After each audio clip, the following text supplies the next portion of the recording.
Dubai 24H കാറോട്ട മത്സരത്തിൽ 3ാം സ്ഥാനം സ്വന്തമാക്കി വാർത്തകളിൽ നിറഞ്ഞു നിൽക്കുകയാണ് നടൻ അജിത് കുമാർ. കാർ റേസിംഗ് കാണാൻ അജിത്തിന്റെ ഭാര്യ ശാലിനിയും മക്കളും എത്തിയിരുന്നു.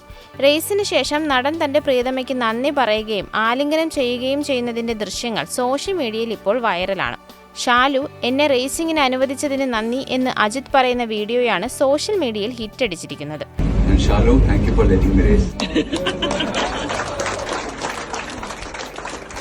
അജിത്തും ടീമാംഗങ്ങളും വിജയം ആഘോഷിക്കുന്ന വീഡിയോയും സോഷ്യൽ മീഡിയയിൽ എത്തിയിരുന്നു. ട്രോഫി വാങ്ങാനായി ഇന്ത്യൻ പതാകയുമേന്തി അദ്ദേഹം വേദിയിലേക്ക് എത്തുന്ന വീഡിയോയും വ്യാപകമായി ഷെയർ ചെയ്യപ്പെടുന്നുണ്ട്. 2024 താരം അജിത് കുമാർ റേസിംഗ് എന്ന റേസിംഗ് ടീം സ്ഥാപിച്ചത്. അടുത്തിടെ കാർ റേസിംഗ് പരിശീലനത്തിനിടെ അജിത് അപകടത്തിൽപ്പെട്ടിരുന്നു. വാഹനത്തിന് കേടുപാടുകൾ ഉണ്ടായെങ്കിലും അജിത്തിന് പരുക്കുകളൊന്നും പറ്റിയിരുന്നില്ല.